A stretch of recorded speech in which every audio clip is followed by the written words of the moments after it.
Hello, everybody, and welcome to the Penalty Loop Podcast, a podcast about biathlon by Jordan Gottschalk from Penalty Loop and a regular guest, RJ Weiss from Biathlon Analytics. Coming to you live during the Super Bowl.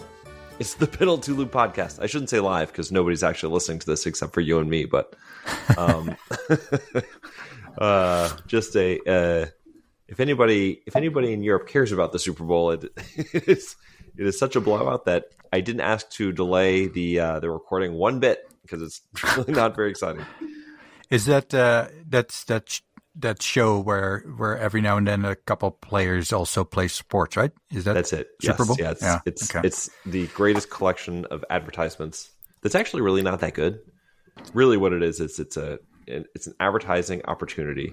There are a bunch of new movies that are advertised, and then you see old celebrities you haven't thought of in 25 years who need a paycheck that pop up in a commercial for like potato chips or something, and that's about it. And then there's some sports that you see too. Yeah, I don't mean to offend anybody because I know it's a very popular sport, but it's one of the few sports I've never really been able to gravitate towards, and I've made the effort of understanding the positions and roles that people have. Yeah. But, I was just looking at some rugby today from the Six Nations Cup in Europe, and I don't know, that seems far more exciting than that's because all the stoppages of play. You weren't born with a broken brain like us Americans, so you have to you have to be born with a concussion to be able to love it. Would you say in general, though, before we move on from this, is like a lot of World Cups in soccer and stuff, usually the end phases of group games are good and that kind of thing, but the final is often disappointing, although the last one was really good. But is that same in Super Bowl? I would say that it is the good Super Bowls are few and far in between. Every now and then you'll get a really good one.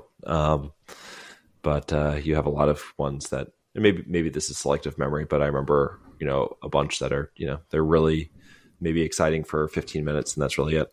So funny thing about the Super Bowl, for anybody who doesn't follow it that closely, they, during the season, they will, have a handful of balls that they kind of rotate in and out depending on the play.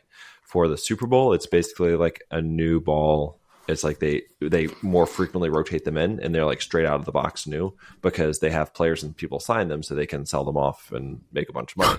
But what happens is that the balls are super slippery, so it actually increases. So there's actually like if you look at the passing statistics, they're usually worse in the Super Bowl because quarterbacks can't hold onto the ball as well and receivers can't hold it as well. So wasn't it also a matter of some teams deflating the balls a bit more than they should, or? Yeah, the Patriots always deflate the footballs, and they're horrid cheaters, and you should probably deduct about 3 Super Bowls from their total. But I'm not bitter. Yeah, it was both a big week in biathlon, but also sort of a quiet one because we had the para-biathlon World Championships were taking place, and there was an IBU Cup event. But the it also final sort of IBU Cup event of the season. Well, not total final. Right, because they've got the last two in Otapa. Yeah, they've got 2 more. Oh, but it's like a month from now. A month from now. Yeah. And then, but it felt like the conversation about biathlon on social media and whatnot was sort of dead, kind of waiting for Worlds to pick back up. Not Biathlon 23 does an amazing job of covering the para biathlon events, and I would highly recommend going and checking out their site because they've got a lot of good wrap ups about it. And hats off to the athletes there because from what I've seen, it's incredible what they do with the physical limitations that they have, and I have nothing but respect for people that accept that and move on and just do amazing races and sports and anything really. And I will also say hats off to Biathlon 23 because I feel like my brain is full to the brim of biathlon with just like juniors and IBU Cup and World Cup. And I don't know how they're able to stay on top of para biathlon as well. And seriously, she does a great job of not just writing about it, but actually understanding, and knowing the athletes and knowing a whole lot more than I ever will. So that's definitely cool. Major props to Biathlon 23 for that. So then there was the IBU Cup event in Italy, which we'll talk about a little bit. And then we're all kind of waiting for the big event to kick off in Lenzerheide in a couple more days. That's right. Do you know, has every team now decided who's going to go, other than maybe people being sick and that kind of thing? But or can they even replace people? Like if somebody would be sick now, are they still allowed to bring in another name, or is that why they have a spare person on the list kind of thing? That's a good question. I don't know what the moment is in which like you're sort of locked to your reserves, because or maybe it was specific to COVID a couple of years ago, but I feel like, was it 2 years ago that Stromsheim came over, or was it just last year in the middle of the World Championships? I don't remember. I don't remember. Somebody listening to this is going to say, "Oh, you doofuses!" It was actually not Stromsheim at all. It was somebody else. But it was Philip Field Anderson, I think, got sick, and then it was like a last minute substitution. But okay, yeah.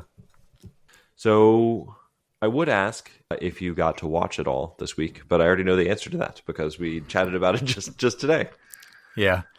Unfortunately, I had some other things that really needed my focus and attention. So, I've seen some super exciting results that I really wish I could see. And actually, that the other reason why I didn't watch is that I checked many broadcasters and I could not find any race replays. Yeah. Nowhere. Which I already texted you is very likely due to my lack of skills in searching. No, it's not actually. Stuff. It's not. So, well, you and me then, I guess. But so I know Eurovision has not covered a single IBU Cup event outside of the European Championships this year. Okay. And so just kind of a bummer, because the races were good. But that makes it even more positive that they are covering the para World Championships. Yeah. Yeah, like I was texting you, like I don't even need commentary for the races, right? Just set up a camera at the start. Just dump a camera, yeah. A camera at the finish, a camera on the range, or like the little cameras on the range, and just cycle between them. That's really all I need. Like I'm kind of a sicko. I don't. Well, as far as I'm concerned, it could be even a webcam pointing at the stadium. Yeah, I'd be where happy. if there maybe would be just the shot, the target dots that you can see what's happening. But yeah. And that's honestly a credit to the biathlon results page in the app, that you can actually follow along so closely with the data as it's populated in real time, that you you don't need as much on the screen, because you can. I mean, it's kind of a hassle to do both at the same time, but I do it anyway. So, it'd be kind of nice to have it up there. But we had another weekend. I know that everybody is stunned to see that Norwegian men and French women, by and large, did very well. Pretty stunning turn of events there, as Norwegian men won every race except for the men's sprint, which David Zobel won. That is actually the only second time this season that somebody not from the Norwegian team has won a men's IBU Cup race. Was it Birkenthal's last week? It was the Italian guy. Yeah. Oh, Burkhalter. Yeah. Yep. And then so the they're French slowing women, down. Hey, the Norwegians. I know they're losing steam. What's going on here? And then the French women, of course, they won every race. Voldaja, Pauline, she won the first two, the sprint and the pursuit, and then Sophie Chauveau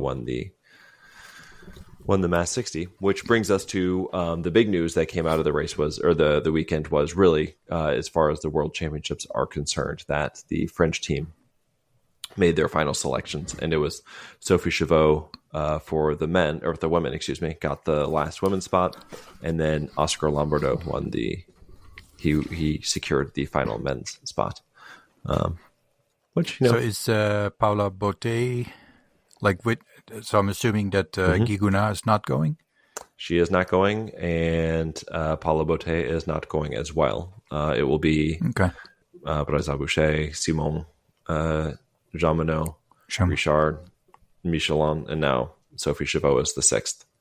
Now, will she race is a good question. Maybe in the individual. I don't know. But who was the... I feel like you haven't mentioned one name. Jean Richard. Oh, you mentioned Richard. Richard. Yep. Okay. Yeah. So that's the team. They take six. Right. So just goes for any of the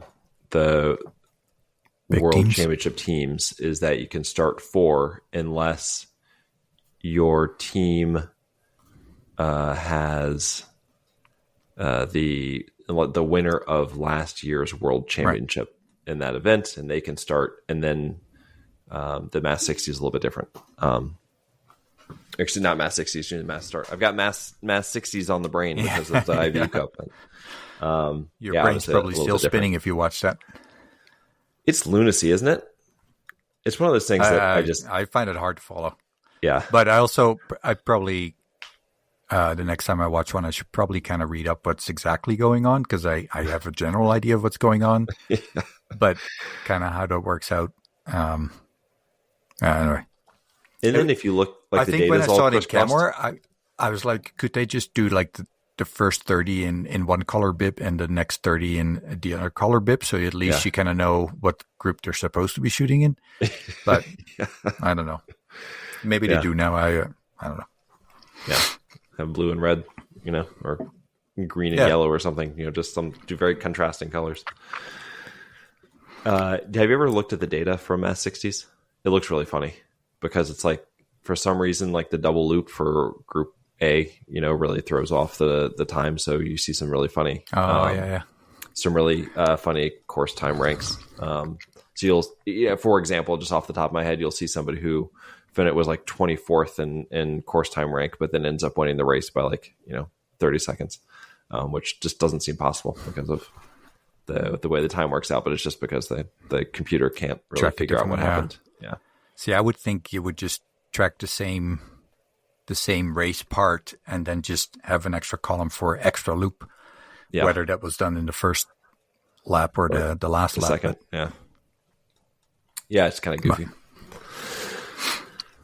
So I also learned that at the IBU Cup they still do the old start order system, right? They haven't really changed. They did not adopt the new one. Yeah, which is interesting, right? You would think that that's the kind of thing that they would experiment with on the IBU Cup before. Yeah, if anything, you would expect to see it there first, and then I think at the IBU Cup level it may be hard because the total score is kind of impacted by people moving up and moving down, and that's a good point. Yeah, so maybe that makes it really complicated, or kind of misses the intended goal of having people watch on TV. Yeah. If there is no TV, it doesn't really matter. It'll be interesting to see if they go back to having IBU Cup on TV, if they adopt it, or if they don't. Because it used to be on Eurovision, wasn't it? Yeah. Oh yeah. Mm-hmm. It's really, it's a shame. There's a lot of good athletes there. So watching this weekend, I was once again struck by the French men and I'm all over the place today. What is wrong with me? My brain got scrambled watching the football. Yeah. The Norwegian men and the French women in their respective dominance. So I added up, I did all the totaling of how they've done this year, and I sent you the numbers.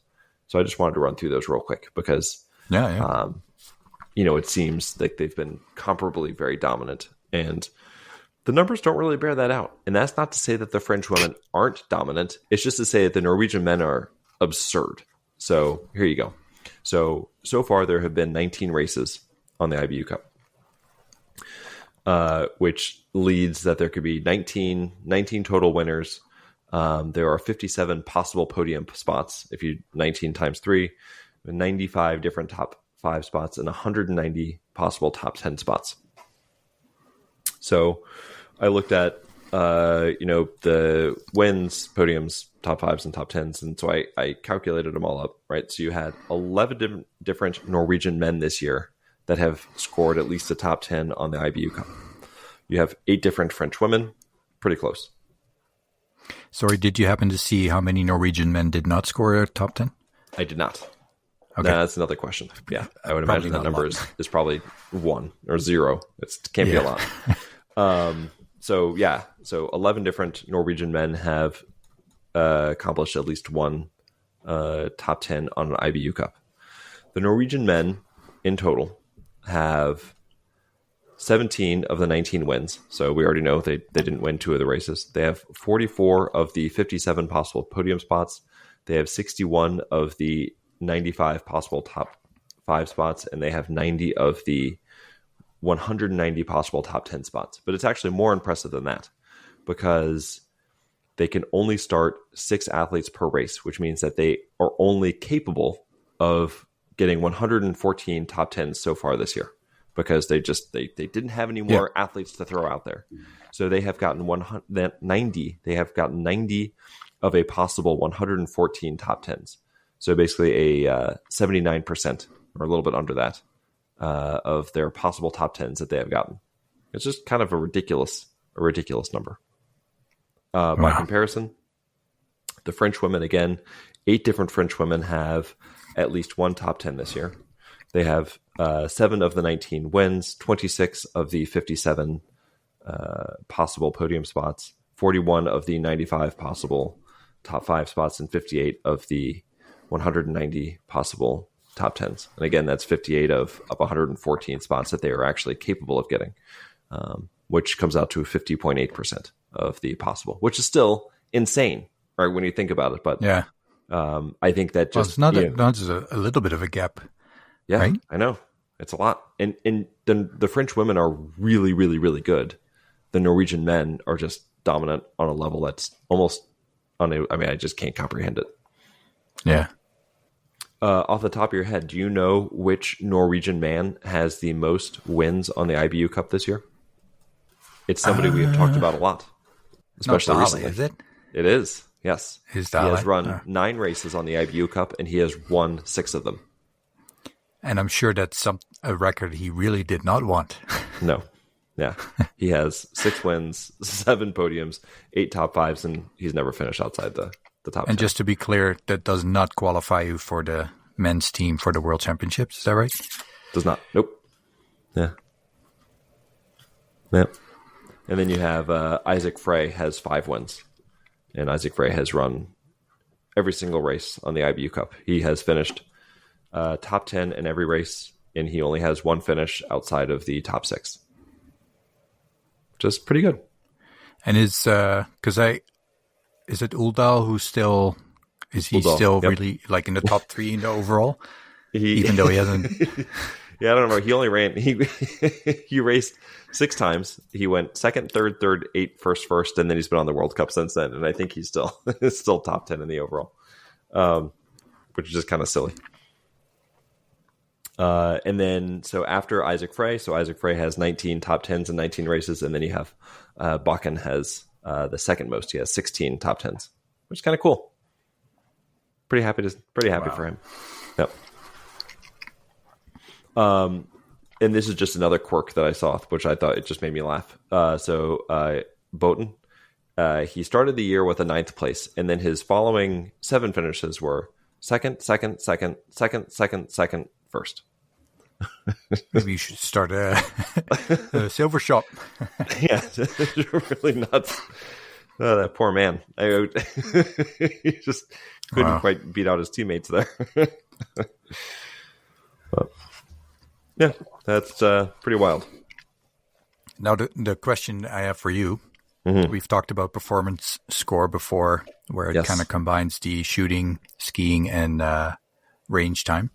Yeah. Any idea who's the best in that category? I would bet it's going to be Frey. Well, that's a good question. I would say Frey, yeah. Dahla's going to be up there. Oh, is it really? So Martin Uldal, and then Antonin Guiguna and Emilien Claude, but they both only had 2 races. Nice. Yeah, then still. It's Frey, Dahle, Boten, Bakken, Jürgen Seeter. Huh. Yeah. 2 races. And then Simon Kaiser, and then Aspenes, and then Paulsen. Oh, man. And since I'm at this page anyway, I'll read out the women as well.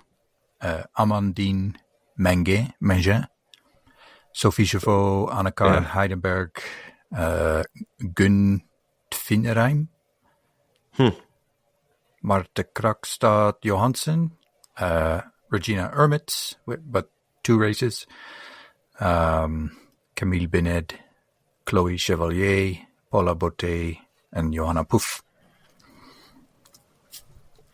Yeah, so that was actually one of the things that made me sad, was going back and totaling this up and seeing Chloe Chevalier's name pop up so many times in the first trimester. Yeah. Just, and I get it. And this actually leads into another big news item that happened, but Caroline Colombo announced her retirement. So it's another French woman, sort of who you would expect to be in the middle of her career, who has retired this year. And no surprise, I don't think, with the quality of the, I shouldn't say no surprise. I think anytime somebody announces their retirement at that age in the middle of the season, it's a little bit of a surprise, but you see the quality and the youth of the French women's team, and you sort of understand it. I went through, when it was announced, and I pulled up the ages of sort of the top French women. And if you don't mind, I'm just going to run through them real quick because it kind of paints a really interesting picture of the French team right now. I think you have Brazza Boucher and Simon are both 28. Jean Monod, which is every time you say that, it shocks me because I know they've been around forever. It feels like they must be in their 30s, but right. Jean Monod is the third oldest at 26. Gelong Guigonat is 26. Chavot 25. Camille Benin and Paula Botte are both 24. Michelin and Richard are both 22. Bondu is 20. Minjin is 20. And Voldaja Galmas Pauline is 19. And that leaves out a handful of others that have had some really good juniors races recently. So it's just, can you imagine what the team fight is going to be like to make the 2030 Olympics that are going to be in France? I mean, that's going to be just bananas because Simone and Brazza Boucher they're going to be 32. They should be like at their peak of their career at that point. I know. Yeah. Well, maybe by that time they've already retired, hung up their skis because they're like, this is just too exhausting. Jean Monod is going to be 30. I mean, that's like, she could be polishing her third overall globe by that point. Yeah, who knows? But so that team is ridiculously talented, and still the Norwegian men are outpacing them by a fair amount. Kind of crazy. Which means that what Paul Schommer did this weekend is really worth celebrating. 2 third-place finishes in the sprint and pursuit. And I woke up on, Wednesday, and saw him in third place in the sprint, and I was like, that must be an error. And nothing against Paul Schommer, I just didn't expect to see it coming off of the injury. We talked about it on the podcast that everybody just listened to that we recorded several days ago. And then I woke up on Friday morning, and there he was just finishing the pursuit, also in third place. I was just overjoyed. On the sprint, he was only 5 seconds behind. I know. So super happy for him. I mean, that's just amazing. I don't know how. I mean, I just don't know how you do that. At that, that age, and this is going to sound bad, but racing as an American, like you have good support, right? But it's not like you've got the same medical support you would if you were on like the German team or the Norwegian team or the French team. And so he did so much work to get back, and he could have easily moved on to something that probably is a little more financially rewarding. But he didn't, and he kept his head down and worked is he going super to Worlds? hard. He is going to Worlds. Yep. Oh, well. Yeah. Kudos, man. It's one thing to, to come back and working really hard for it when you have at least 10 more years of racing. But at 32, I can't imagine that, it would be another cycle of Olympics or something. This is so, I mean, got to be to it. to pull that off for this. Yeah. One more run at the Olympics next year, and there's actually going to be a decent amount of competition for those spots. Mm-hmm. Yeah. Right. If the U.S. team can manage a top 10 Nations Cup finish this year, then Yeah. Well, first of all, they'll have Campbell Wright to thank for that, I think, for his early season performances. And then, but that'd be huge to have that extra bib going into the Olympics. Oh, totally. Yeah. I see that Sondre Slettemark had another good result. Yeah. How about that? Clean again, shooting clean. He's not slow either. That's what I think because of Ukulek. Like, I just expect a Greenland athlete to be an excellent shooter, who is still, building the strength on the skis. But he's pretty decent, man. Like, he does not do himself a disservice. I thought Ukulek was saying at the time that they also spent a lot of time in Norway. Yes. Yeah. Right? So maybe him being younger than her, like, I don't know if they moved there permanently at some point. I don't remember exactly, but maybe he was even younger and has always trained in the Norwegian system. Yeah. Different. Who knows? But I mean, anyway, it's fantastic to see, Greenland in the top 10. And not just once, crazy. but it's, yeah. Keeps happening. But then at Worlds, they compete for Denmark, or is that only at the Olympics that they? I think it's only at the Olympics. I think at Worlds it's still Greenland. Yeah. I wonder if that. See how long that lasts. Right? I was going to say, and I don't even mean as like an American thing. I just wonder as kind of a. I don't know what the ruling is on that, like why they compete for Denmark, and if there is a way for them to compete for Greenland. And I'm thinking specifically of, I know that like the U.S. Virgin Islands compete separately, I believe, or the British Virgin Islands. Anyway, they compete separately from, I guess, their parent state. So I'm just curious how that ends up working out. Yeah, I'm not sure. Puerto Rico, for example, competes separately, even though they are a protectorate of the United States. Yeah, but then I've never understood why, in some World Cups you see Great Britain, and in other World Cups, World Cup soccer, you have Wales, England, Scotland, Ireland, Ireland is its own country, Northern Ireland. They can all qualify for the World Cup. Where, as far as I know, in skiing, it's just states UK, or provinces. Yeah. But who knows? I'm not the right person to try to figure that one out. And then there was one other name I wanted to mention from the men's side, and it was James. Is it Pacal? Pacal? Let me just mispronounce more names, but he finished in 14th in the Mass 60, and that was a pretty good finish for him. He's a 21-year-old Swiss athlete, and just to be nice to see him keep moving up. He's hitting 87 or 88% this year, so another sharpshooting Swiss man to maybe join Hartweg and Stalder and Burkholder in the next couple of years. Well, and the other Stalder. Oh, Guillaume, yes. Also shot clean in the sprint. I don't know what he did in the other races, but yeah, I'm encouraged to see a handful of other nations popping up. Right, because it is a bit of a, it's fantastic to see, and it's incredibly impressive. But it does make you wonder if it's really good for the sport. Yeah.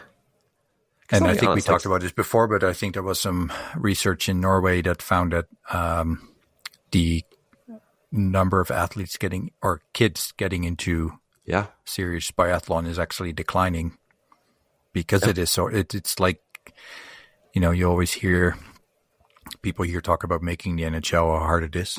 I don't know if it's comparable numbers wise, but yeah, it's not really very encouraging to see people like Dale still struggling to make the World Cup team.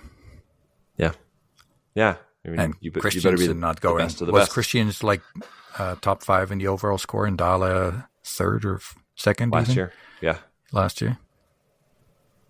That's tough. So, yeah. And I'll be honest too. Like, I mean, the Mass 60 on Saturday was run at 4:45 in the morning. I was not going to wake up to watch it, but I wake up and I look at the top 10, and it's Norway, Germany, Norway, Germany, Norway, Norway, Norway, Germany, Norway, France, France, France, and your eyes just sort of glaze over a little bit because you're like, well, do I really need to? Is it worth it? Is it just the same race I've already seen 15 other times? Yeah. So I kind of, when you see a Greenland pop up or a Switzerland pop up or Paul Schommer up there, you're like, oh yeah, this is good. I know, want to see right? this. Yeah. Well, I'm looking at the women's sprint and the top 10. There's one athlete, Leo Rothschopf from Austria. Mm-hmm. And other than that, it's France and Norway. Yeah. But, and then, that's actually who I wanted to mention was Daria, is it Zimbeka? Mm-hmm. The Polish athlete. She finished in, I think it was 25th or 22nd, I think, back at the European Championships in the pursuit, and that was her career best. We mentioned the other day that she finished in 12th in the sprint, and that was her career best. And then in the mass start, she finished in 10th, so she set a new career best. Go. Yeah, didn't even wait another week. She said, "No, I'm doing it now." Is she that's going pretty to exciting. Worlds then? Yeah, I don't believe that she is, but I could be wrong. I have not. Oh, okay. I've not seen the world roster, but she ran a couple of World Cup races earlier this. That's what I thought. Yeah, this winter, so maybe she is. That'd be exciting. There's that really nice. We've talked about them a lot the last couple of years, but nice young Polish roster coming along. And then before we move on completely, a couple of Americans, Chloe Levins.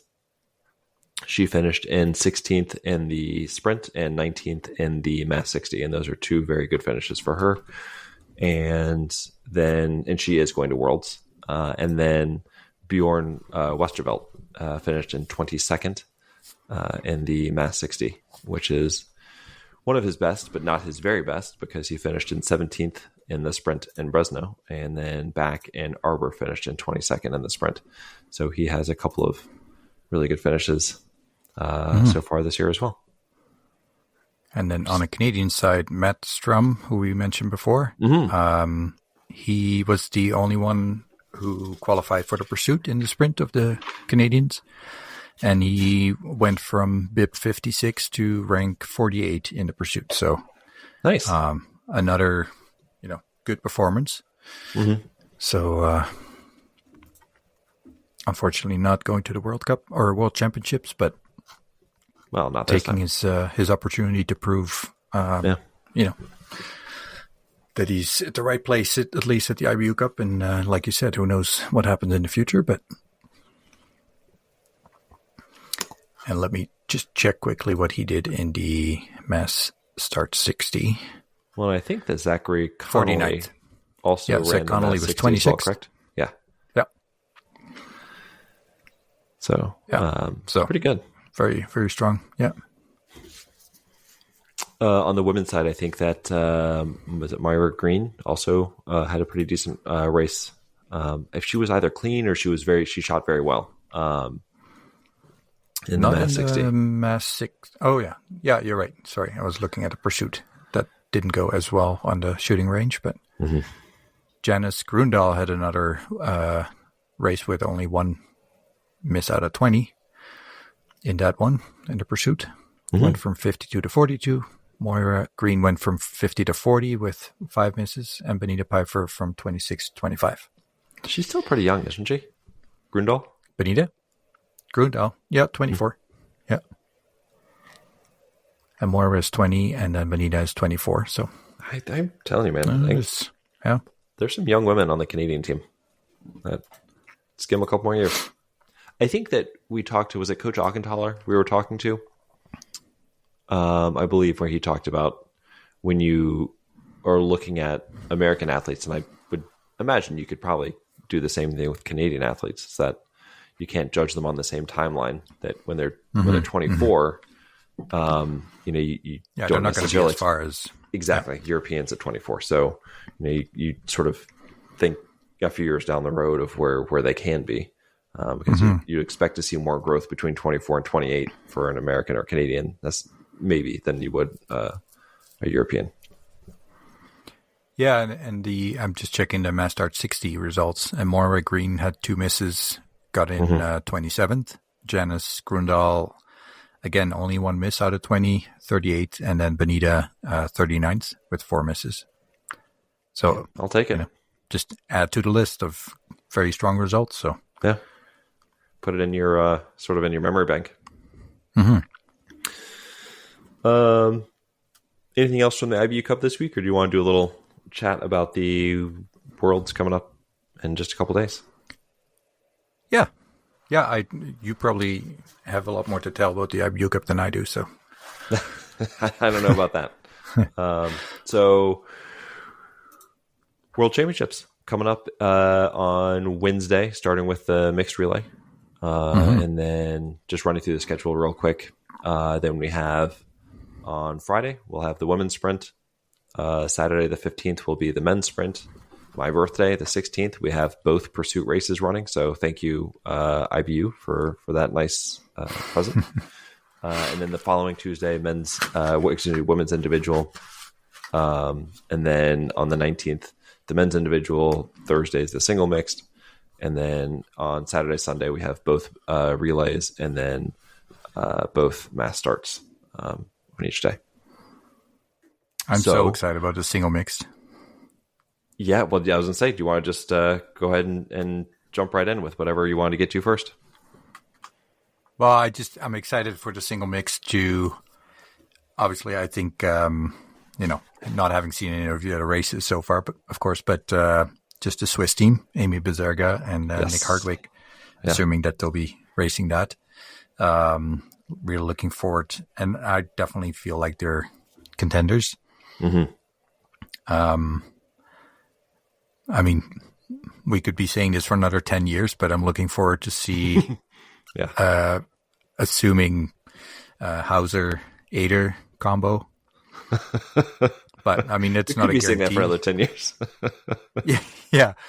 And I'm looking to see Team Greenland. Before you go any further, there's the, I think it's the Youth Olympics that's taking place. And I'm not even joking. You can go check the start list right now. There is a young woman by the name of Simone Ader, Simone Ader, and she is. What is she competing for? For Austria? Yeah. Okay. And she is 37. Yeah, at the Youth Olympics. Yeah. I almost fell out of my chair when I read that. I was like, "You've got to be kidding me! What is happening? We're going to have another one in our lives for another 40 years." So anyway, I apologize. You were saying I think you were mentioning Greenland and the Team Greenland. I'm just looking forward to see Sledemark brother and sister at the start line. Yes, I'm really excited about that. Pretty cool. Yeah. I actually was gonna play a game with you if you had. Okay. You found a lamp, on the shores of the reservoir near you, and you rub the lamp, and a biathlon genie comes out and says, "I will grant you 3 wishes for the upcoming World Championships." What would they be? And they can be anything. Like you can wish that. Generally, yeah. But I don't want this to count. But like just that they have great weather conditions. Sure. Yeah. Throughout, and that the crowd's going to be spoiled, etc. But no, I honestly think Bezerga Hardwick winning the single mix relay would be something that I would be totally stoked about. I will say a Canadian medal because I think it is a possibility. Who do you think is the best possibility? If I had to put my money on one athlete, it would be Emma Lunder. Yeah. I mean, obviously it would be exciting for any of them, but I think that'd be really cool. And then the third one, I think with this, I don't have a specific name, but if there's an athlete that is, getting a bit older and it's kind of the last, well, maybe Simone Ader on the podium. Why not? I was going to say, so can I read you my list? Because it's very similar. So right, number one I have is Hartvig Baserga single mixed gold medal. Was my number one. So I actually wrote down 4 because I had a feeling you were going to say that one as well. So I needed to have one extra. I actually had Jakob Falk winning a medal as sort of an older athlete getting close to the end, and he's been racing very well. And then I had Suvi winning a medal. I don't care if it's like a single mixed. I just think it'd be really nice for her to be able to take that home as sort of a memory forever. I mean, of course she'll have the memories, but just this has been such a phenomenal year, and just so, hey, I have this. Say they win the bronze in the single mixed or something. I think that'd be pretty cool. And then my other one was I would like Tarja to win a gold. I don't know. I don't care if it's a relay gold or a gold all on his own, but just see. And the funny thing was, I was also thinking of Tarja, and interestingly, not so much of Johannes Tinges. Because it's also his last one. Yeah. No, and the reason why I didn't say Tarja, because I kind of feel like he's also been very spoiled at Worlds already. Maybe not as much as Johannes Tinges, but so if I could pick between him and say Simonator, I would probably pick Simonator. But I mean, I'd be super stoked if Tarja wins, especially if it's a non-team race, to be like, I still got it. Yeah, so Tarja has 11 gold medals. He has 26 total biathlon world championship medals. 26 and 11 golds. Wow. Yeah. And then that's you want to stack, so he could stack it behind Johannes Tinges and it just barely be in the shade. barely be in the shade, I think. Yeah. Yeah, it's kind of remarkable.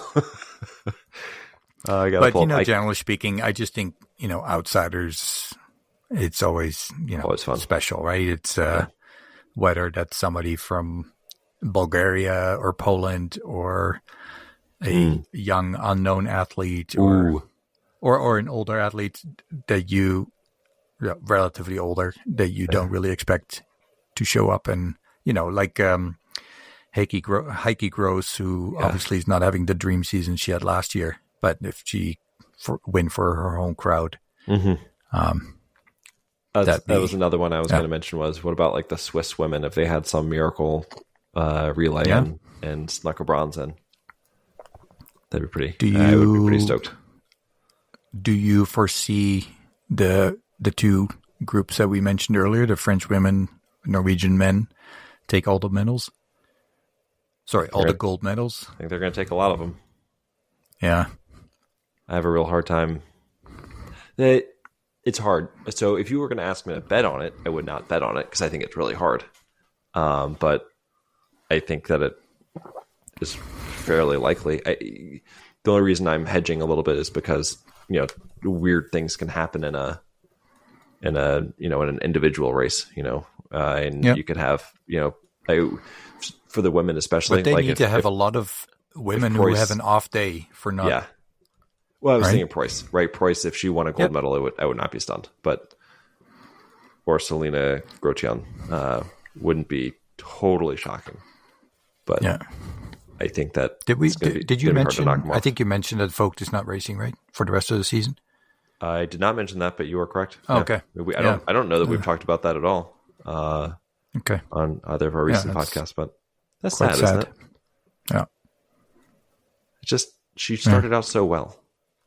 Well, and especially the skiing without losing her shooting, because so far it was like super good shooting. Yeah. Then she started skiing faster, but it seemed to affect her shooting a bit. But hopefully this will give her time to, have another great start next season. With many good things to come. But do you think Team Norway is going to do a Team France in the men's relay? Yeah, where they lose.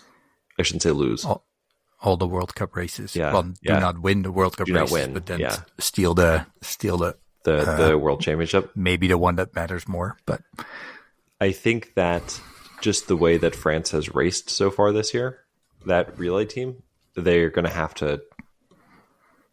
It's going to take France missing as much as Norway racing well. It's the weirdest thing, isn't it? Because on paper, this Norwegian team shouldn't be outclassed by the French team, but you could put all four of them together, right? Put all four of the French men together and put all four of the Norwegian men together, and the relays just, that's the way they worked out this year. Well, and what will be the Norwegian team? My bet for the Norwegian team, Guessing Bobo and Sturle.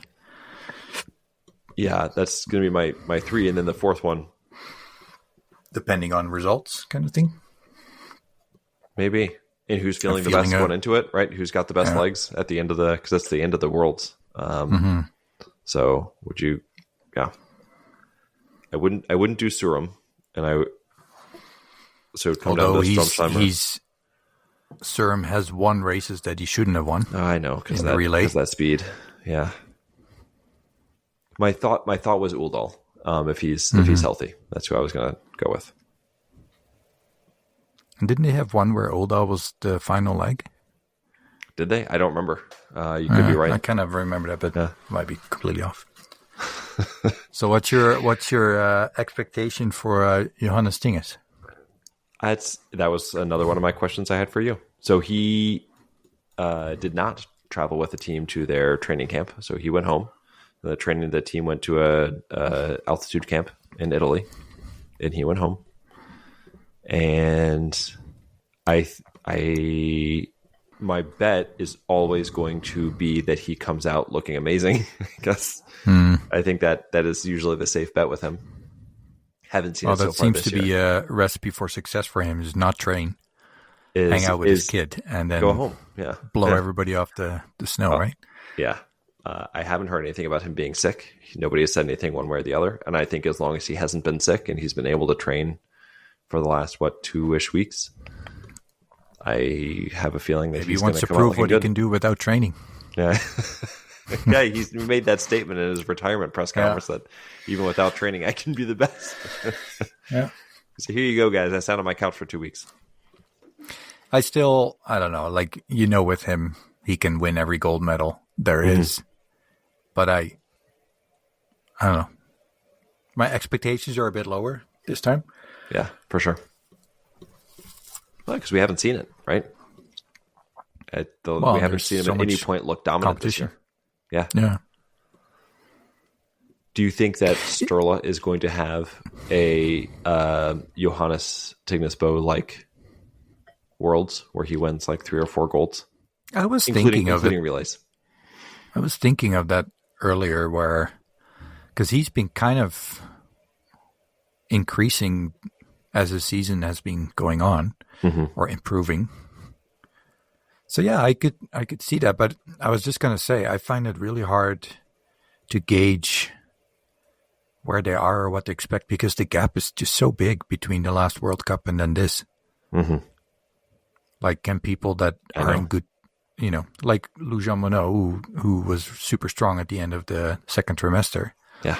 Is 2.5 weeks too long to maintain that? Or even I don't know if it works this way, but when you shoot really well, your confidence goes up and it seems like shooting goes easier and better. But if you had, let's say, your last 40 shots all went down, do you still feel that positive vibe from that and the confidence from that 2.5 weeks later? Or has it been too long to really feed off that? All it takes is one bad training day, right? One bad day of practice on the range, you're not seeing the targets go down, and maybe that creeps into your head. That was my thought, actually, when we were watching Jean Monod. And you'll remember after a couple of those weeks, I talked about how even though Jean Monod had won 3 out of 4 races or whatever it was, that Preuss had still done a really good job of maintaining the gap. Yeah. And so that it was almost, it was so good. Her form was so amazing. It almost felt unsustainably good. And so it's will she be able to do that again, not just at Worlds, but then again in the third trimester? Because there's another break after Worlds, right? There's another week off. And then then you're talking about, it's almost been 6 weeks since she was in that incredible form. I don't know. but I guess that's how you win. That's how you win all the medals. That's how you win Right. the overall globe, is you're able to do it from week to week to week. Do you think conversely that having the break helps Preuss? Not that Preuss was looking bad at the end of the second trimester, but because it's hard to say. I think it's just so personal. Like, I'm guessing some athletes just like to kind of keep going, and maybe others are really happy to have a break and recharge mentally and physically, and so I think it really depends what type of person you are. But I do think when you're older, you probably have more need for recovery. Yeah. It's still. I'm interested to see, like, so far, and it's going to sound funny, but so far, Lou Jean-Monod hasn't really had pressure, as in a lot of her races, she kind of didn't have anything to lose, which is really funny when you get second place in the overall. Mm-hmm. But, it was always mathematically possible for her to win, but, you kind of felt like it's just going to be between Tan Revolt and Vitozzi. Yeah, last year. Yeah. She was also, she wasn't new on the World Cup, but she was kind of an upcoming star, where I think this might be the first year where she herself probably also, but the team or the country are maybe expecting gold medals from her. Mm-hmm. Yeah. So I'm keen to see if that impacts her at all, and we'll never know if that was the reason if she doesn't do well. But I don't know, it's just like with her, I feel like if she is still in that shape, she could win almost everything. Yes. But like you said, as she was doing, how long can you maintain it? Right. Yeah, because it was just so ridiculously good. Yeah. And then, there are a lot of question marks for the French, there right? are a lot of high-quality women, and she was head and shoulders above them there in that second trimester stretch. Anyway, I apologize. You were going to say Justine Bréjard-Boucher can win many gold medals. Yes. But not based on what we've seen so far. She seems to be not really at her best, and Simon is always kind of a hit or miss still, even though we said last season that she finally kind of got rid of that stereotype. So, and I think Sophie Javot is really good. I'm not sure if I see her win. I actually think Richard or Michelon could pull a bit of a surprise, but yeah. But again, for them too, it's also like they have had so many good results, but that's also kind of a new experience for them, right? Yeah. I was going to say they are closer to where Jean Monod was, not last year, but the year before, right? Where they're, a lot of talent, whatever you do is great, right? And then no pressure, and they made the team now, so that pressure is off their shoulders because I don't know if they were already told that they were on it for sure, but maybe we'll just see them go out there and let it rip, right? And just enjoy better. Yeah. Do you think? Do you think that there was anybody or any teams? So we talked a little bit about Switzerland that showed momentum, and do you think it carries over, or is that, like you were saying, sort of an add-on to that question? Is that break just too long? So, and I'm thinking specifically about like the Swiss. So, because we saw Hartweg looking better and Burkhalter, and we saw Baserga, and I mean there were several others that looked like they were making progress during the second trimester, and or is that break too long for momentum to carry through? Well, indirectly related to that is Paul Schommer's situation an advantage where he didn't have that long break and just continue. But no, I was actually thinking of Baiba also. I was going to bring her up too, but having raced at European Championships and clearly having a great time there. Yeah. Your question made me think of someone like Hannah Oberg. Mm-hmm. Yeah, that's another good one. Who's been, improving. Mm-hmm. Again, if she can carry that onward, who knows? She might be back at the top, right? She was getting really close at those last few races. Yeah, and I don't know. I didn't look at his stats specifically, but I feel like Ponsaloma is Yep. gotten Starting better to and better. get going there I as think well. he will always have a bit of a, you have to wait and see what kind of shooting day he has. But Yeah. So I'm going back to what I just said about Baiba, but there's another team, right? Single mix, because Rustor Guyevs also was I know, yeah, seemingly putting it together in the second trimester. So there's another duo that on the right day in the single mixed could put up a medal-worthy race. for sure. That could be a really exciting day. It's going to be interesting to see if Elvira is fully recovered and that's a good point. stronger than ever.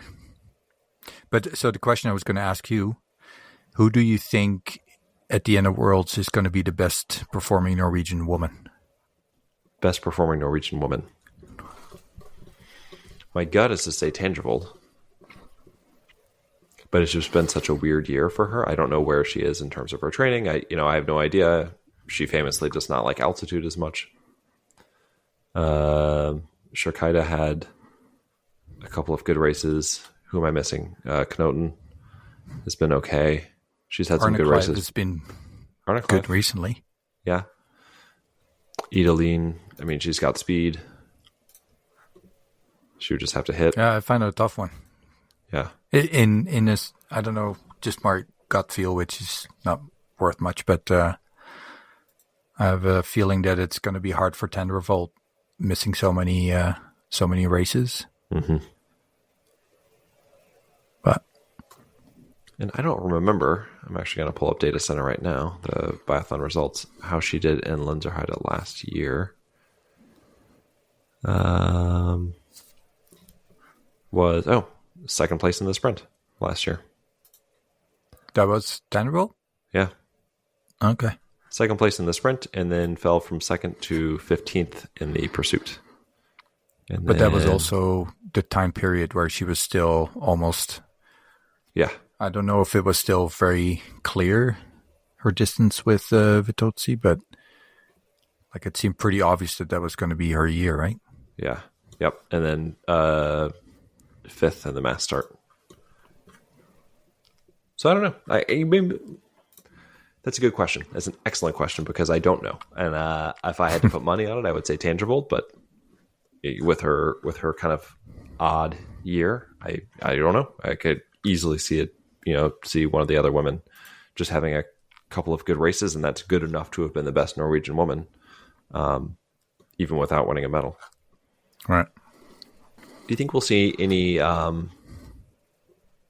true surprises this year? Like gut feeling, do you think there'll be any whoa? I think was it just last year that Grotian won silver in the individual, which that not I mean, we know her talent, but at that age it was kind of a wild finish. So something like that, or is this going to be a by the book? We see the best of the best winning the medals. Well, I mean, we've had a number of races where people come up from the IBU Cup and win a race. So I mean, still would be a woe to see any of the very young French or Norwegian or Germans have a good day and beat everybody. I would love to see a woe for Latvia women. Mm-hmm. Yes. For Baiba. Oh my God, wouldn't that be? I wouldn't be able to speak. It would just be too stunning. Yeah.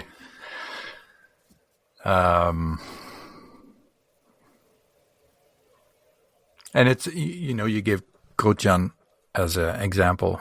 It's almost hard to see her as a woe. Well, not this year. Yeah. But maybe like Heidenberg or... Oh, yeah. Right? Or your, what's her name? Endexer from Austria. Like one of the young athletes. Yeah, very young. Yeah. That are able to race with the mindset of just enjoy it. You're new to this. Just go out and have fun. Where maybe the more settled athletes have more pressure to perform. Would Campbell Wright be a woe? Not that I'm expecting it, but would he be a woe? Yeah. Somewhat, in the sense that, obviously it would be quite a woe for seeing an American team win on the World Cup or World Championships. Would it shock me for him personally to win, Yeah, it's just I'd be he's just super, super, super stoked. But Yeah. I have a feeling it's just a matter of time before he wins a race. yeah. Now, do it at the Worlds, of course. That would be ultimate enjoyment for him. But Lompich. That would be a woe. yeah, only because that would totally be a woe. Yeah. do you think there will be any not counting the single mixed relay, but like any of the gender relays, any funny results? Like, do you think we'll see I expect, yeah. And I mean, it's hard to say because a lot will depend on the weather, but yeah, that's a good point. It's like 2 weeks away at this point. yeah. Because often when there's like a day with changing wind and that kind of thing, you see more surprising results. But no, I think, Estonia, for example, the women have proved that on a good day they can do really well. We've seen, the duo from Finland do really well. We've seen the Polish women do really well, or even in mixed relays. I still think Canada has a very outside shot at a medal on the single mixed relay. Lunder and Runnels, that would be a pair? Yeah, I think that'd be the most likely couple to do that. I think it's not impossible. The single mix is so funny, right? You can just see weird things happen. And not saying it's weird, but like that's how Baiba and Rostroguios have had a couple of podiums or top 6 finishes in the single mixed, and Suvi and Seppala, right? You can just see funny things happen, or things that are not expected. Yeah. And I mean, I think you mentioned it earlier in the season where, as dominant as the Norwegian men are, it like last year, it almost felt like something weird needs to happen if it's not a Norwegian to win. Yeah. Where it doesn't feel that dominant this year. So, I mean, could you say it's a kind of a small woe if it's not a Norwegian that wins? Yeah. Realistically. Yeah, I would say maybe not on the men's relay. And I mean, and I don't want, this may sound disrespectful to other athletes, and I don't mean it that way. But statistically, if you look at the dominance of the Norwegians, but I don't know. Will Norway or France, like if you count a gold medal, 3 points, silver, 2 points, etc. Do you think the French or the Norwegian men will have more points? I think that the Norwegian men will have more points, because I think there are more Norwegian men who are capable of getting a podium than French men. There actually might be a few more at the start line too, right? Yeah. Just have those have more bites at the apple. Right. Jacqueline, do you think he gets over under 1.5 individual medals? So not counting relays. I would say under. Yeah, that's probably fair. Yeah, one would be nice. That'd be totally. Yeah. But getting 2 is, he would need to do something like win the sprint and then. Yeah, by quite a margin, especially. Yeah, give himself. Well, it's just that's one of those things. Exactly, if he shoots clean in the sprint and he wins by half a minute or whatever. Yeah, and then he's got 30 seconds going into the pursuit. He has that confidence. Yeah. I don't know. He may rattle 45 them down seconds. In 12 seconds. Yeah. So I could see him doing it. Yeah, that's fair. But I think it's like, I definitely think he has very good chances to win a gold medal. Yeah. And even multiple, I totally agree. I think at least one. And could see that. Do you think he's the biggest contender on the French team? That's an excellent question. Because I go back and forth between him and Perrault. I know Fiume won a race earlier this year, but he just hasn't looked to me like the Fiume from a couple of years ago in a while. So I keep going back to Perrault and Jacqueline, and I guess it makes sense. They're 3 and 4 in the overall ranking, so why wouldn't you? Yeah. Is Team Sweden gonna shock everybody and take all or a lot of the medals after having for their standards, mediocre? Yeah. Like Elvira is going to have recovered well from her illness in Antholz, and she'll win a couple medals, and Hannah's going to win a couple medals, and they'll put together a gold medal relay team with the two of them and Anna Magnussen and I don't know, put it in who's that? Heidelberg? Oh yeah. So they'll win a medal there. The Swedish men will win a medal because they'll do that thing where they, are in 10th place after the first two legs, and 10 other teams a lead, and then they come storming back. Samuelson, wins a medal in the that must mass still. start. I feel so bad, and again, I don't want to dish the other two on the team, but I know to have many relays where your third leg is probably the fastest or in the top three, and your fourth leg is in the top three. Yeah, and then that's frustrating because we talked about it last week or the week before, just the number of times they're never in the top five at that, just be in sixth place at the exchange to Ponsaloma, right, and give them a chance to win gold, right? If Victor Brandt and Jesper Nellen just one who knows, maybe they would just throw it all away because they're not used to dealing with that. I know. Yeah. What? I'm in third already? Yeah, you just lose. Probably slow down because maybe that helps Ponzi, right? Because he's so far back that it's well, I can just be free. I've got these extra rounds. I can just let it go. And yeah, I would not be stunned to see Sweden walk out with, I don't know, 6 or 7 the medals, mixed relay is, I would say, their best opportunity. Oh yeah, really. Oh, is it women, men? Do the men go 2 women, 2 men? The order. I'm not sure. Yeah, I'm sure it's somewhere. It might even be on the app. But I was gonna say, can't really go wrong either way, though. Yeah, it doesn't really matter. The only thing I was thinking, it's women and then men. The only thing I was thinking is if Ponsaloma let off, that could just be tough. But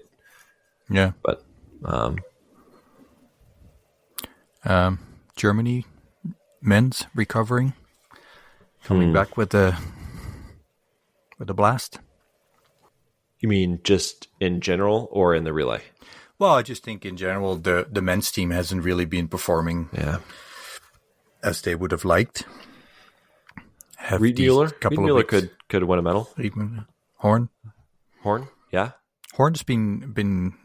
I think it's just more that he needs to have a day where his shooting is good, and I mean his skiing been really good the last couple of races, but very good. They could do some maybe as a team. That could be another mixed relay team, right? If Navrat and Riedmüller have a good day on the range, and they have if say Preuss and Grotjean get them off to a really good start, single mix with Strelo and Preuss, that'd be good. Which team could be good? Who was it at in the World Team Championship? Who was Preuss with? Schalke? Yeah, was she with Navrat? I think it was Riedmüller. Was it? Oh, okay. Navrat. Yeah. I can't remember who it was, because aside from her 30-second, brain fart, that was a pretty good team. So that it's just the single mixed. I'm telling you, it could just be something funny. Yeah. Do you? I have a feeling that Preuss is not going to race every race by choice, not by not qualifying. But I agree. Yeah. I wonder if with the yellow bib in mind, if they're going to not have a race back to back to back. I think the same. I also was wondering, do you think Johannes Tignesbo? Do you think it's him or Strola in the single mixed? And it might depend on. I think that would still be Strola.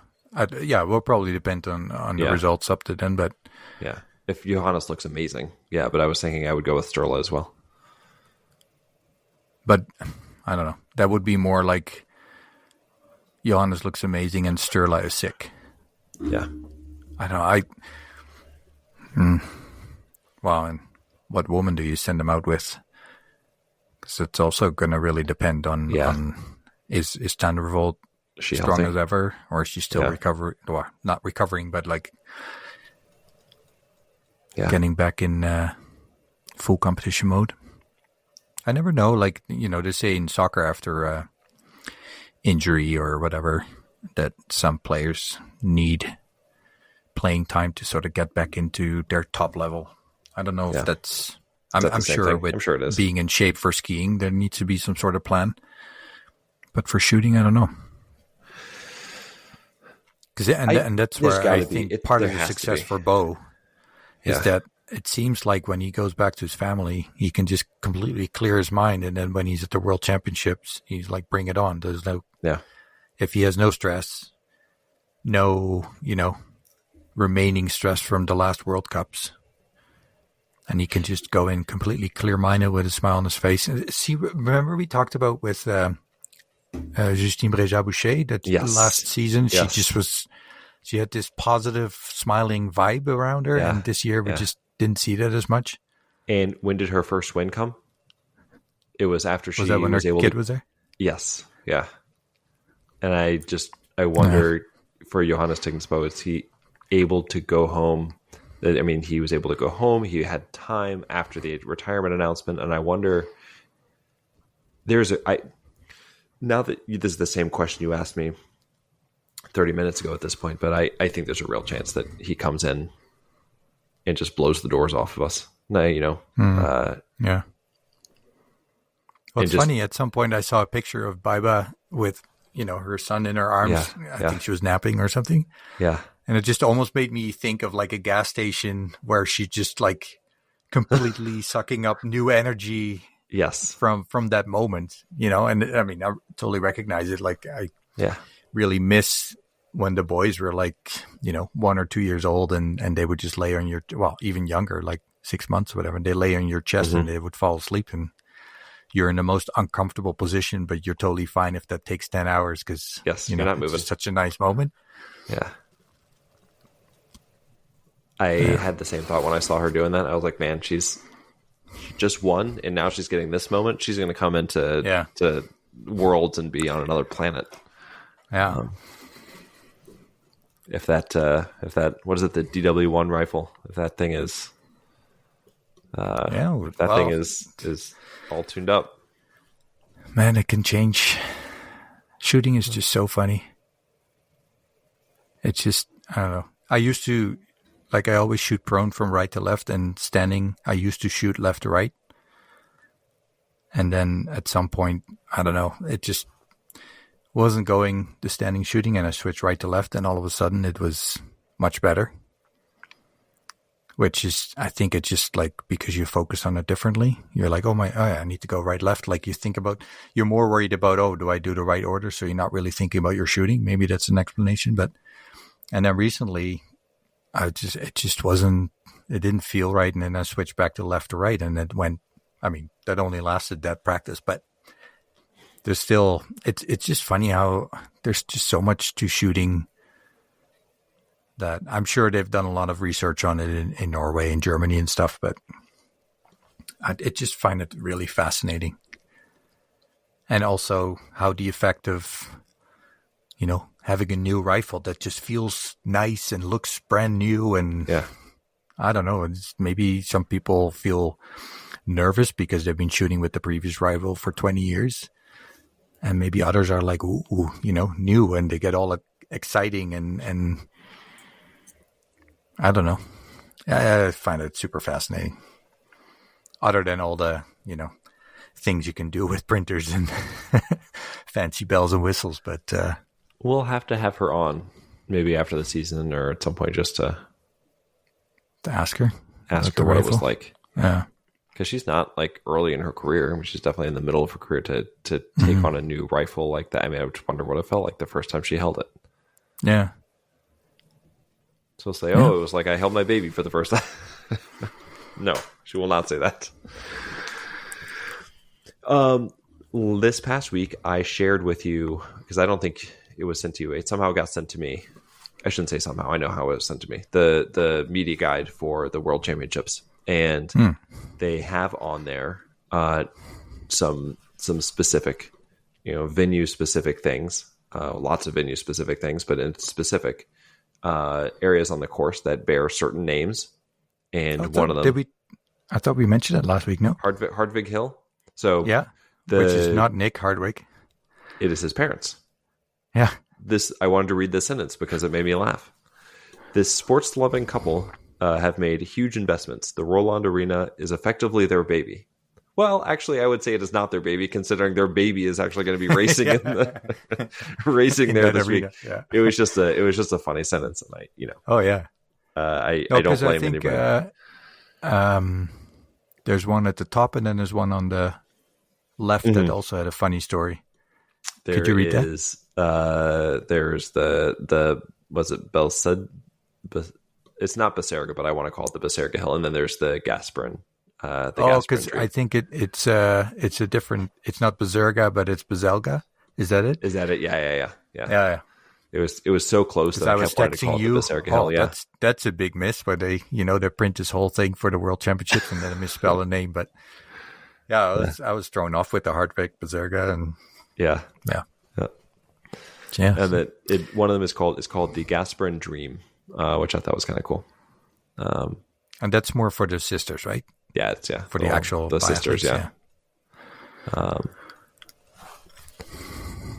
the map, it's cool. They've got like all these places mapped out. So now I'm actually gonna be looking at them. I apologize. You were gonna say? No, there was one of the Baserga. The Gasperin sisters who announced. Was it that she was retiring immediately or at the end of the season? Alyssa, is retiring at the end of the season. And Selena Gasperin is already a coach, and she's the coach of the developmental squad.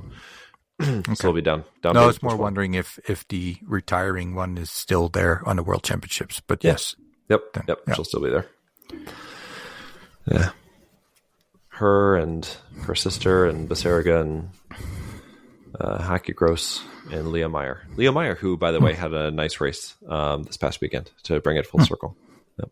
Because I know she had actually mentioned something about how she was looking for some good momentum, good vibes going into Worlds, and she found it. No, I was going to mention another wow that I would love to see is the Belgian team on the podium. Oh, yes. Yeah. With Lotte Lee and either with Maya Klutens or like a single mixed or whatever that is may be, but I'd be pretty stoked for that. Yeah. If they, I think it would be Lotte Lee and Maya Klutens, and then Thierry Longer and Florent Claude for the mixed relay, and then I imagine it'll be Lotte Lee for the single mixed. Well, Maya's beaten her a couple times, so depending on results and that'd be a lot of fun. Yeah, you have to be careful when you say, I got this young kid coming up. She's pretty good. Yeah. Yeah, she signed away her own spot. Mm-hmm.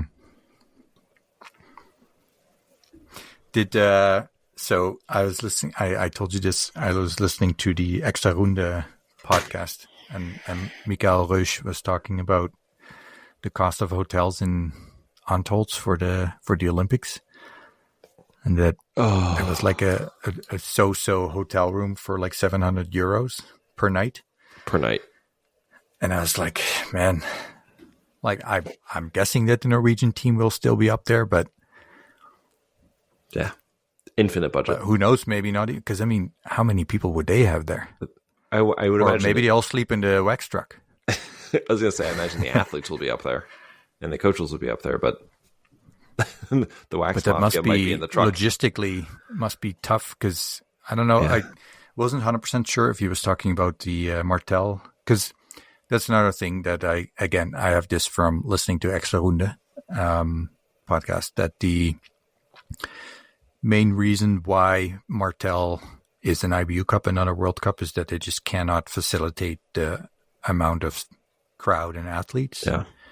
That's apparently the road up there is really small and narrow, and then the village itself just doesn't have a lot of room for hosting all these people. Mm-hmm. So it sounded like that was the main reason. Oh, that stinks. I can also tell you that at 700 euros per night, you will not be seeing me at the 2026 Olympic Games. That is outside of my price range, just a tad. Yeah. Yeah, it's incredible. It happens everywhere, right? Where prices are just skyrocketing. But we were talking about, hopefully when that was announced that it was going to be in Italy, that teams like Canada, US, smaller budget teams were smart enough to book something right away. I'm guessing not in Antholz, because I'm sure those prices went, tenfold from one day to another when it was announced. But it's just an aspect that you never really think of, right? Where if athletes are not in the village, it could be a pain to get there. Because if I don't know the roads, but if it's a bit of a mountain road and slow going, and then there's thousands of spectators that are on their way, and there's a lot of press going on their way, and as an athlete, unless you have like a motorbike or something, it's going to throw off your daily routine. I think at previous Olympics they had buses that would transport the athletes, but you still, if there's no place on the road, there's no place on the road. Like you can't lift them over or whatever. So that'll be something really interesting. I want to do a good job this off season of talking to we usually do this a bit of athletes from smaller countries, but specifically asking them how they are thinking about the logistics of that, because that's going to be, that may play a role, right? What if it throws off your normal routine? You have to be awake, X number of hours before the race starts, and you have to eat at these times, and then transportation, and then warm-ups. And it could just throw everything off. And it maybe by the end of the Olympics, you've kind of figured out, you've all adjusted your routine, but for the first couple of races might make a pretty big difference. But I also think if there's an early race and you want to make sure you get there on time, and there's just one road there, how many hours earlier do you have to leave? Right. Yeah. And then, you finally get to the top after standing in traffic for 2 hours, and you see Doro at her, balcony overlooking the valley with a cup of coffee. Yeah, she just woke up. I wonder how many friend requests she's been getting from other athletes recently for, hey, anybody with a spare room? Yeah. It's like, hey, we've been racing against each other for 10 years now. Haven't chatted that much, but I've always respected you. I think you've got a nice couch. I saw it in a picture once. Well, it made me think again of, I forgot when, it was not that long ago. Wasn't it Christensen who had to sleep in a bathtub or something? I'm not even kidding. Like, I thought it was, or he had to on the floor in the bathroom. I remember what you're talking about. Like that. Yeah. And I still don't know if they were just kidding, or because, it seems like he does quite a lot of funny stuff on the Instagram channel. But Michael Kirchmar, actually, of the Czech team, he's been doing reviews of where they have stayed. So you can actually, if you go back to his Instagram page and you can scroll through it, every week he's put up a review of where they stayed that week. And it's nice to see, because a lot of them are just, like apartments. So it's just kind of nice to see it, to see what it looks like. I'm really interested to see what he says for Novi Miesto after World. Does he do a review of his house? Like, yeah, this is my house. This is my family. It was an awesome place. Yeah, great service. yeah, kids were a little loud. Yeah, man, I'm looking forward to see some. I don't want to say real biathlon, because the IBU Cup level or Open Euros was just awesome. But it feels like forever since we've seen these guys, right? The best of the best of the best. Yeah. Because even during the break between the first and second trimester, you have Schalke, right? So you get a little taste. This has just been a long time. Yeah. January 26th to February 12th. It's a big break. Lenzerheide weather. I'm going to check it. I just checked it. I can tell you. The okay. The first week, it looks like it's going to be pretty good. So at least I can only see the first 5 days for their local weather. And the warmest day is going to be Wednesday, and it's going to be -1. Snow on Thursday, and then I don't believe there are any races on Thursday, and then Friday it's going to be pretty chilly, -10, but then goes back to -3 and -1 on Saturday, Sunday. So I think the women have their sprint on Friday, so it could be a little bit cold that day. Yeah, the prediction I'm looking at is a bit warmer. Friday -1 as a high. But for Wednesday, Thursday, it shows cloudy with 40% chance of snow or rain. So I had to change it. So Which is there's going to be when I was interesting looking at it, for when I was waxing, looking right? at it originally, there's in the valley, and then there's at the actual venue, which is a little Oh, higher okay. up. So I had to, Okay. yeah, because I had the same thing, and I was like, oh man, it's gonna be sloppy. But when you actually go to the actual venue, it's a little bit better. For anybody who's listening, if you've been listening for an hour and a half, you have now heard the weather forecast for Lenzerheide for this week. This has been brought to you by Gross. Yeah.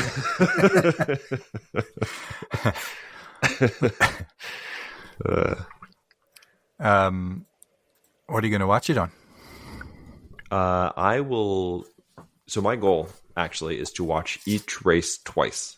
Is it going to happen? Probably not. It's going to involve me staying up late, just because of other things that are going on in my life at the next week and a half. But so you mean like late, as in after early kids go to for sleep, the and after actual race, Katie goes and to then sleep, after you're going to rewatch? Yeah. So I would like to, if possible, watch one on one Norwegian viewing, and then the second one be Swedish, and then one German viewing, and then the next one be French. Right, just to spread it around a little bit. I think, is the whole broadcast in Germany on the ZDF? I have not looked. I'll have to find out. Yeah, I think it is. But What anyway. are you going to watch with your Germans? No, you seem because I'm not a huge fan of ZDF. Yeah. I like the Swedish, That's what I was going to say. Is you broadcast. seem to like the Swedish broadcast a lot. but I haven't seen any of the French, which, I probably understand a tiny bit more of than Swedish, but I understand a lot more French than I do of anything else. So that's the best I got. yeah, I mean, I don't know. ZDF is just, I don't know, just not the same as the ARD. There are a lot of German biathlon fans on social media who would agree with you, I think. I've seen a lot of complaints. Yeah, I mean, I don't want to. It's not a complaint per se, but it's just, Yeah, not as good. I think that's it. That's it. I think at this point we're just both very excited for the races to. Yeah. I love following the IBU Cup, and I love watching the junior European Championships, and but there's something about, I think the World Cup is sort of like, you just know these people so well because you've been watching them for so long and so closely that you just sort of feel like that's your family, right? I feel like I watched this other TV show for a few weeks and it's great, it's a lot of fun, but I really want to get back to my favorite TV show. Well, words, I feel, since they didn't include world's results in the standings or the points, it feels more special to me. Yeah. Where before, even though of course there's more races, but it still felt like a World Cup that just takes longer and gets more attention. Where now it's like a really Totally standalone. Yeah, I like that. Yeah, I agree. It has its own place. Yeah, and the fact that there is such a long break in between also gives it more uncertainty, which is also totally kind true. of fun. Yeah.